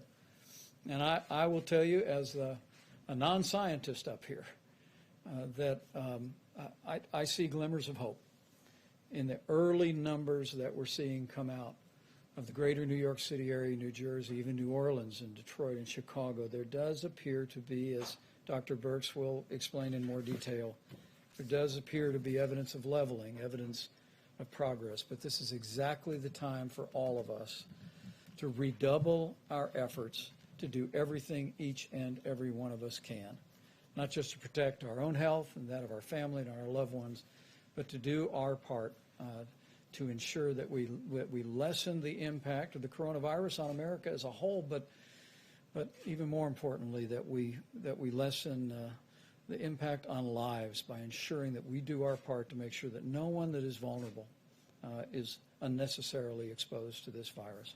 With that, let me yield to Dr. Birx and then Seema Verma and Dr. Fauci, and we'll take all your questions. Thank you, Mr. Vice President. So hopefully you can see from those numbers that we've taken a data-detailed approach, really bringing the power of granular data to the supply chain and moving supplies based on really what you would call burden of disease and need. If I could just start out by not just going to the numbers at the beginning, but really talking to the community of health advocates, to the community that works on the social determinants of disease and the communities of the historic Black colleges and universities. We really need to improve messaging, and I'm asking them to help us increase the messaging around this. We don't want to give the impression that the African American community is more susceptible to the virus. We don't have any data that suggests that. What our data suggests is they're more susceptible to more difficult and severe disease and poorer outcomes. And we really need to make sure that every household is aware of what it's going to take to protect the individuals in that household that have pre-existing conditions. We could call on the indigenous nations, the real tribal leaders, to also be working very closely to protect the elders of their communities.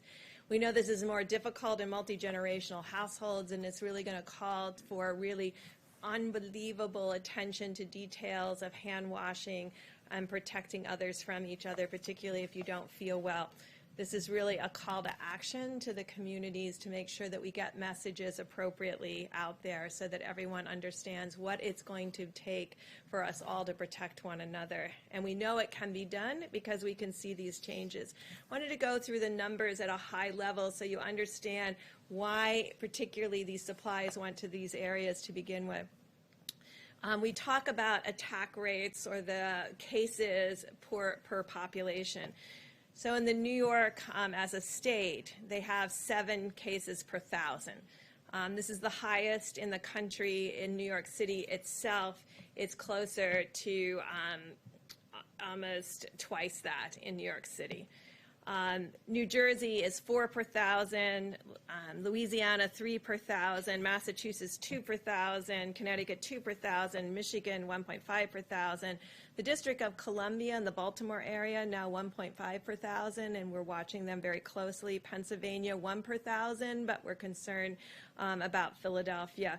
What is allowing us to move supplies based on burden of disease and need is the extraordinary West Coast that has had very low numbers, from Washington that was less than 1 per 1,000, California that is less than 0.5 per 1,000, and Oregon that's even less than that. And it's those states where there's large populations, because of the enormous work that they're doing to prevent expansion and spread of the virus. It's allowing resources to go to these states and these communities and these counties that need more support. And so this kind of data analysis is allowing us to make very intelligent decisions about need, but also really understanding what's happening across the country in the development of the curves, as you have heard about.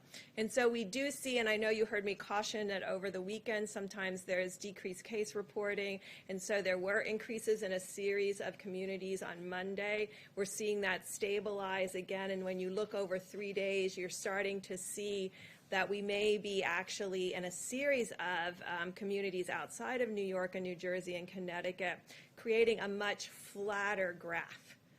A much flatter curve. So you saw New York and the increase, and then you saw, we're hoping, as Governor Cuomo and the mayor has described, that they're getting to a steady state where the next outcome is going down. But we see across the country, in Detroit, in Chicago, some real, not this extreme going to 7 cases per 1,000, but really staying in the more 2 cases per 1,000 and a different curve parameter then, and it really shows the amazing activity of every American in those cities to really ensure that there's social distancing, and really importantly to ensure there's less socialization between households, and really ensuring that the household really remains independent and protected, and not really at this moment going out into the community or socializing anywhere but a virtual way on computers, by Zoom, by FaceTime. And I think we can really see that in the data, and it's really given us great heart. I want to finish by really talking to my laboratory directors, because you're extraordinary and you've done an amazing amount of testing. Those nearly 2 million tests that we're getting to, those were all done in the last 2 to 3 weeks. But we do have excess capacity. So if all the lab directors could look in their laboratories, if they have an Abbott M2000, if they could get that up and running, we could double the number of tests that we're doing per day. That is a high throughput. The machines are throughout the United States. There's hundreds of them.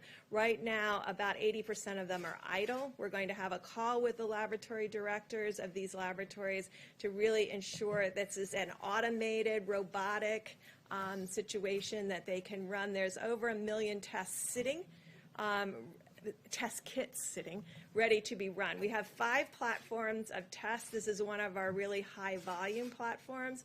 like Roche, and we're really calling on them to really increase that capacity so that we can do not only increased diagnostic testing, which I think we're doing quite well right now, but also increasing the ability to do more healthcare workers, first responders, community testing, and surveillance. And then finally, you will see, and you've heard about it happening in the UK and other places, there's a series of antibody tests out there that have not been validated. We're working right now very closely with a series of companies that know how to make these tests, that have made these tests for us for decades, for HIV, for a rapid test. They're working on that technology to bring that quality of test, which is in the 90+% sensitivity and specificity, to the American people for antibody tests. But until we get those, if you see them on the internet, do not buy them until we can give you a test that's reliable for all Americans. And we are working very hard to have that happen and bring that to the American public. Some of the tests that may be available on the internet may have very low sensitivity and specificity and give you a false reassurance that you either give you a false positive or a false negative, implying that you may be protected. So please wait until we have those tests available and validated. People are working around the clock to make those available to the American people. We all understand how important that is because you've heard us talk about asymptomatic cases, and we really want to know how broad that is and how common that is. And so in places like New York City, where I described that they had 7 per 1,000, sometimes 2, 3, and 4 times any other place in the United States, being able to know what the number of people who never had symptoms but do have a positive test would be really critical at this point, particularly as we plan for any reoccurrence in the fall or in future seasons. Thank you. Great. And we have Seema Verma, Center for Medicaid and Medicare Services, will discuss what we've done to support hospitals. As we support healthcare workers, we want to make sure the institutions that are providing the environment for care are well financed, and she's got a couple of funding streams, and help is on the way. Seema? Thank you, Mr. Vice President. And let me just start with echoing the President and the Vice President's comments about our condolences to all the people out there that have lost somebody to the coronavirus. And also, sincere appreciation and thanks to all our healthcare workers that are on the front lines. But we know that it's the impact on the healthcare system isn't just those frontline workers. Healthcare organizations across the nation are having increased expenses. They're having to spend more on supplies. You're seeing all of the supplies that are being sent to them, and that's having a direct impact on their bottom line. Many of them are also having increased expenses because they're taking advantage of some of the flexibilities that we've given them. Hospitals without walls, they're putting, you may see tents out in their parking lots where they're doing testing or screening, so they have a lot of increased expenses as well. Other healthcare organizations are not performing essential surgeries or other services. A lot of them are moving to telehealth, and that represents lost revenue for these healthcare organizations across the country. And so the President has asked us to address this issue. About 10 days ago, we put out something called accelerated payments that we do in the Medicare program, and it allows us to advance payments to providers based on their historical Medicare revenues that they receive. So just in 10 days, we've been able to provide payments to providers. We had about 25,000 requests. We've processed about 70% of these. It's happened in about 5 days, and the total on that is about $34 billion that we've managed to put into the healthcare system. But those are essentially loans. The President has asked us to go further with this and to start the implementation of the CARES Act. That provides $100 billion to the healthcare system. You've heard Secretary Azar talk about the focus on some of those dollars going towards the uninsured, but the President wants us to accelerate getting those dollars out. And so this week we will be putting out another $30 billion, which are grants. This is going to be based on Medicare revenue. There are no strings attached, so the healthcare providers that are receiving these dollars can essentially spend that in any way that they see fit. Also, this is going to be done in a very easy, simplified way for many of our healthcare providers. We actually do direct deposit with them, and so those dollars will just go right into their bank accounts. For other providers, all it's going to require is some very simple registration, and we'll be able to give them that money as well. So we're expecting that to happen this week. The other thing to note is that this is not a first-come, first-served basis. Because we are basing this on their Medicare revenue, they will get these dollars. So even if it takes a few days, there shouldn't be any panic in the system as well. The other thing to recognize here is that our priority was on getting these dollars out as quickly as possible. We heard that from the many healthcare providers across the country that weighed in on this. They said the most important thing was to get these dollars out as quickly as possible. But we recognize that in terms of getting these dollars out, because it's based on Medicare revenues, there are providers out there, pediatricians, children's hospitals, OBGYNs, even our nursing homes, that a lot of their revenue comes from other sources, Medicaid or other payer sources. And so those organizations will be addressed in the second tranche of funding, and we'll have a priority for these organizations and these types of healthcare providers. Also just want to say, so together between the loans that we've put out there with our accelerated payments and the $30 billion, that's about $64 billion for the healthcare system this week alone.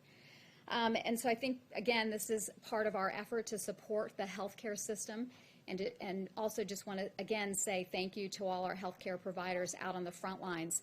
To all Americans, the best thing that we can do to support our healthcare providers is to adhere to those guidelines around 30 days to slow the spread. That is the best thing that we can do to support our healthcare workers. Thank you. Dr. Fauci, please.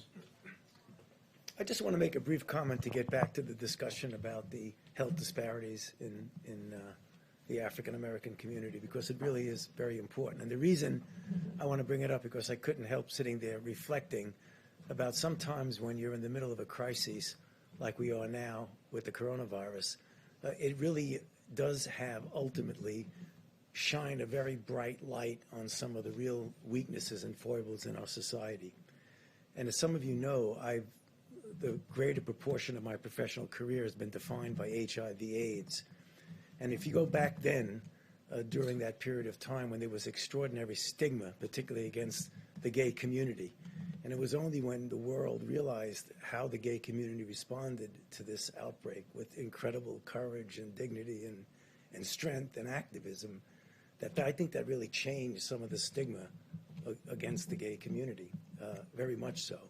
I see a similarity here because health disparities have always existed for the African American community.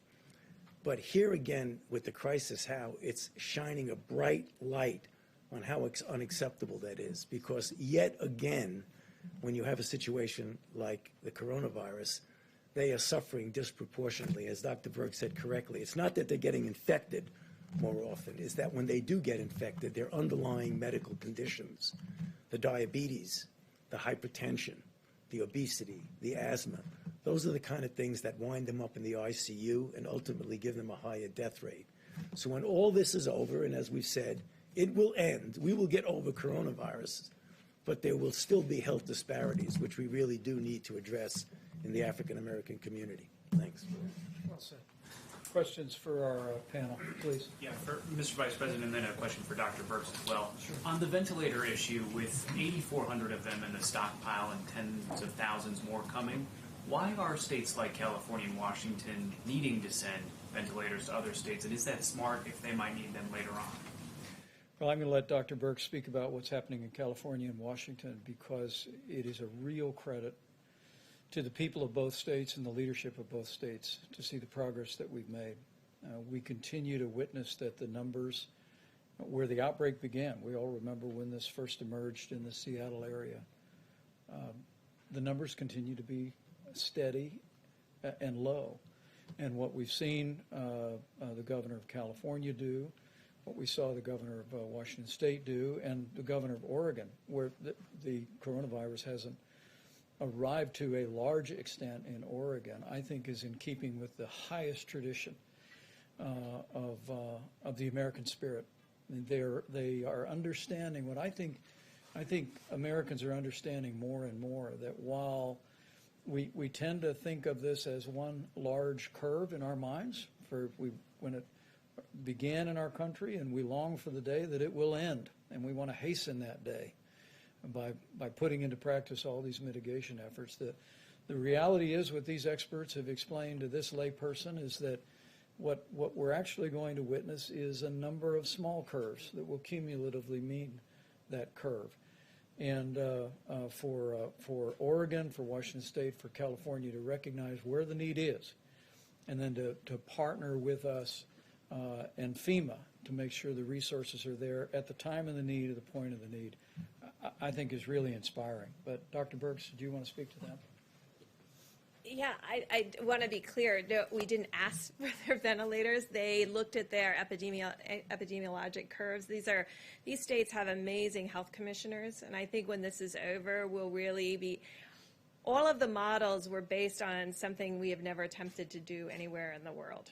We have never attempted to do this kind of mitigation.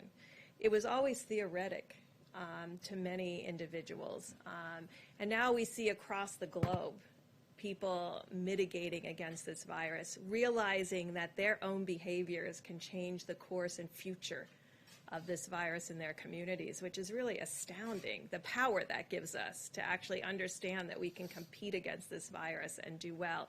And so I think their governors and their health commissioners looked at their curves, looked at their hospitals, looked at their ICU, and looked at their needs, and then decided that they didn't need those at this time and wanted to make it available for other states that were in more of that 2 per 1,000, 3 per 1,000, 4 per 1,000, and 7 per 1,000. And I think we'll learn a lot from other states and other communities to really understand how to do this better next time. And I think this is what will teach us, because we've never attempted anything like this, at least in my lifetime, where we've had, these 30 days to stop the spread. I mean, we've not ever put out information like that. So I think you heard the CDC director talk earlier today about, in the models, how different individuals thought communities would mitigate and the rate at which they would mitigate. And I think you can see that across the world, we're learning that when you give communities the information that they need to understand what's going on, and you're transparent, that communities can be part of the solution in a transparent and amazing way. And I think this kind of education and dialogue is always critical when you want communities. I think when I first started here 5 weeks ago, I said that we will win based on what the communities are able to do as a community of Americans. And I think we're all really deeply impressed about what they were able to do. So it's the governors who decided. The testing backlog, I just had a quick follow-up question on that. How close are we to getting into that 24-hour window you've talked about being very important? And then what is the status of the self-swab test? So we're tracking all of that very closely. I use my time here to appeal to people specifically, the health educators, the health advocates, because I know the power with them. But to my lab directors, I really need the Abbott M2000 online, because that means we can do an extra 100,000 tests a day, and there's enormous power in that. The ability to self-test, last time I had my test here, I self-tested, so it can be done. It's straightforward. It works very well with that rapid 5-minute test. But what we now have to create, and I know that's always difficult because everybody wants one of something, we now have to create a mosaic that brings together where we know every single machine is in the United States, where our gaps are, and then align resources with need and gaps in the testing, and ensure that we have the right laboratory test for the right community. So you can see there would be communities, particularly the Indian Health Service or rural communities, where that Abbott ID Now kit could be incredibly helpful, because otherwise they're shipping it all the way to a capital, maybe 3 states away, and that's going to add 2 or 3 days to the wait time, which we're trying to get away from. Right. The backlog, 2 or 3 days, or what would you? It varies state by state, and we'll be talking with all of the states about really changing how we do testing in the community to really ensure that we're testing optimally. because right now we have still focused very much on hospital diagnosis because we know it will make a difference in treatment. So these major laboratories are still putting drive-through tests at the back to all the hospital tests. And so that's where the backlog is in the drive-through tests. So I know if you're an outpatient, not an inpatient, but if you're an outpatient, that is where the delays right now are. But it's state by state. And so some states have 24-hour, 48 hours for both their outpatients and inpatients. Others have short for inpatient and longer in outpatient. And then we're trying to reconcile those two pieces. Right. And the team is actually meeting tonight to review that, but one of the data points that we review is literally on a state-by-state basis what the turnaround time is for testing, and we continue to work that. And these Abbott Laboratory devices there's 18,000 of them across the country. When you go to your doctor office and get a strep test, it's that device. All Abbott Laboratories has done with strong and swift efforts of the FDA is create a test to put in that for the coronavirus, and it's a 15-minute test.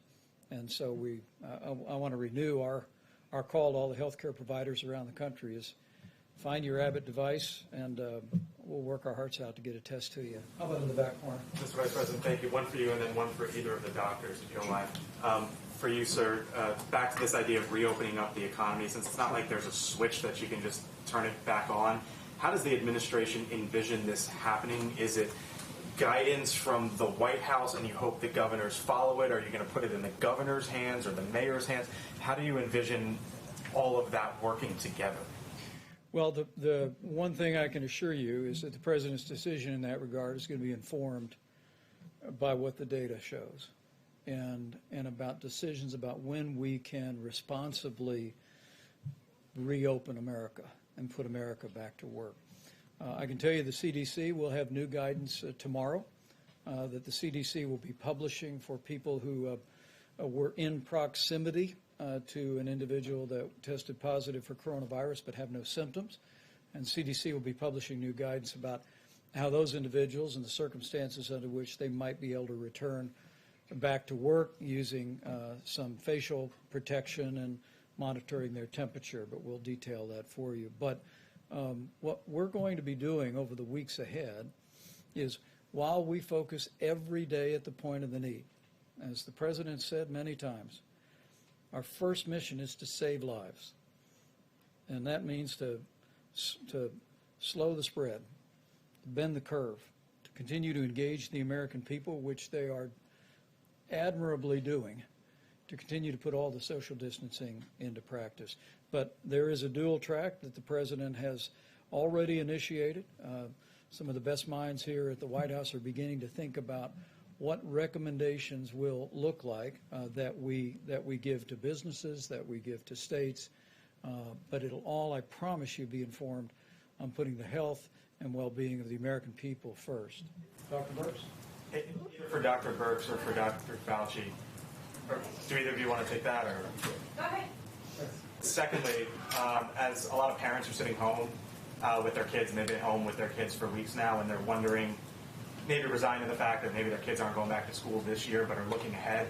What do you think summer camp holds, and what do you think the start of next school year holds? If you could look down the line, do you think those start on time? Do you think school next year starts on time? Can I say a word on behalf of teachers since I'm married to one? There you go. My wife was all day yesterday at the elementary school she teaches at, loading up about 500 bins of art supplies for kids. And she's just one of millions of teachers across this country who find themselves having to distance teach kids. And I'm proud of Karen, but relatedly, I'm proud of every teacher in this country. The Secretary of Education was here not long ago talking about our efforts to expand distance learning resources, even in K through 12. To all the teachers who are out there, we just want to say thank you. Thank you for what you're doing, for continuing learning even in this challenging time. And to all of the kids, just because you're home doesn't mean you don't have to do your schoolwork. Keep it up. Children being back in class in August. What I will tell you is I'll yield to the health experts, but that'll be part of what we're looking at in terms of guidance going forward, whether it be summer school or whether it be returning to school next fall. But the most important thing we can do is put this epidemic behind us as quickly as possible. Well, my daughter is a school teacher, so she asked me the same question. It is unpredictable, but you can get a feel for if we start talking about the things where the curve goes down and we really have minimal, how we respond and what kind of a rebound we see or don't see, I think is going to have a lot of influence, probably more immediately on things like summer camps than it does in the fall. I fully expect, though I'm humble enough to know that I can't accurately predict, that by the time we get to the fall, that we will have this under control enough that it certainly will not be the way it is now, where people are shutting schools. My optimistic side tells me that we'll be able to renew to a certain extent, but it's going to be different. Remember now, because this is not going to disappear. So we're going to have in place the capability of doing the things that we talk about all the time on this stage, to identify, to isolate, to contact trace, number one. Number two, by that time, we'll have a better feel with the antibody test about what the actual penetrance of this infection was in society. How many people have actually been infected? Who's protected? If you have antibody, it's very likely that you're protected. Who's vulnerable? Do you treat vulnerables different than you treat the people who are protected? All of these things are going to go into the decision of just how much back to the original way we'd like it to be in the fall. Bottom line is no absolute prediction, but I think we're going to be in good shape. One for Dr. Fauci or Dr. Birx. Can you talk about your concerns about deaths being misreported by coronavirus because of either testing or standards for how they're characterized? So I think in this country, we've taken a very liberal approach to mortality. And I think the reporting here has been pretty straightforward over the last 5 to 6 weeks. Prior to that, when there wasn't testing in January and February, that's a very different situation and unknown.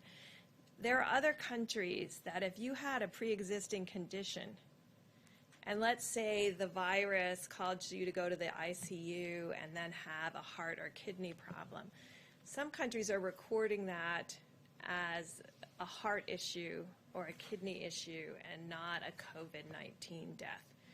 Right now, we're still recording it, and the great thing about having forms that come in and a form that has the ability to mark it as COVID-19 infection, the intent is right now that if someone dies with COVID-19, we are counting that as a COVID-19 death.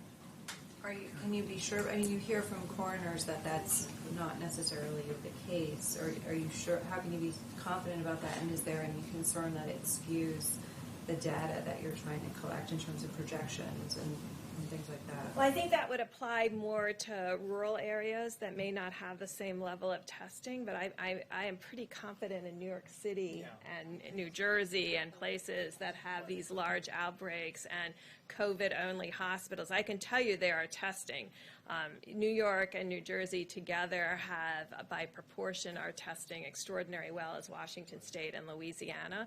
So I don't see that there's been a barrier in testing to diagnosis. No, I think there's so much focus now on coronavirus that, particularly if you take New York, which we all know is having a disproportionately higher proportion of the burden of the entire country is right now in New York. I can't imagine if someone comes in with coronavirus, goes to an ICU, and they have an underlying heart condition and they die, they're going to say cause of death, heart attack. I cannot see that happening, so I don't think it's going to be a problem. How about one more? A question for Dr. Fauci on the virus hitting black communities the hardest. These numbers are staggering. Louisiana and other states are reporting 40 to 70% of deaths are African Americans. Do you expect that pattern to continue nationwide? Some states have not even reported their data yet.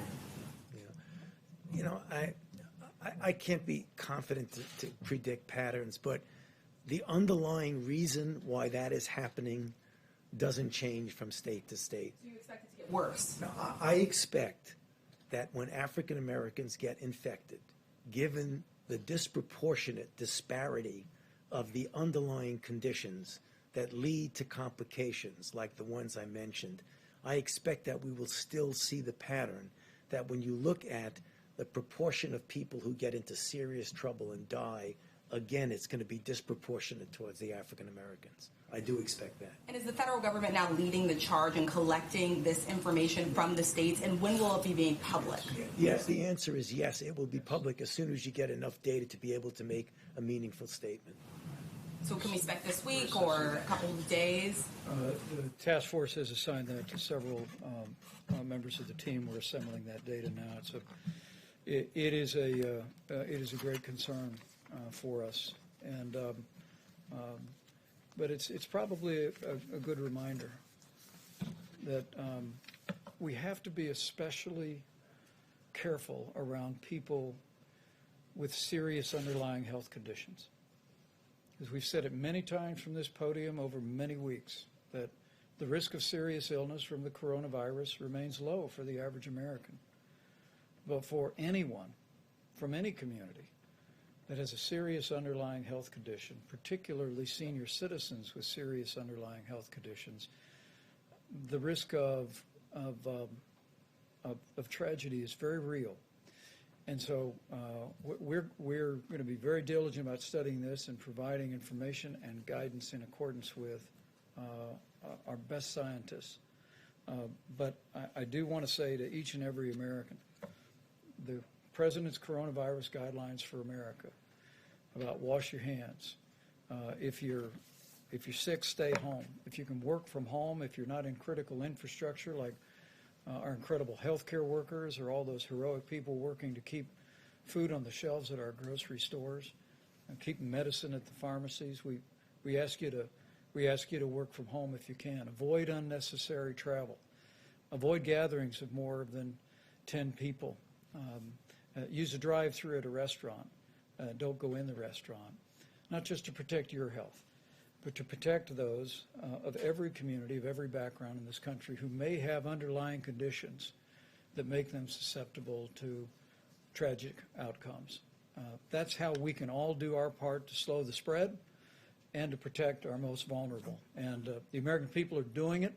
And as we continue to do that, we will hasten the day that we put the coronavirus in the past and we reopen America and put America back to work. Thank you all. We'll see you tomorrow.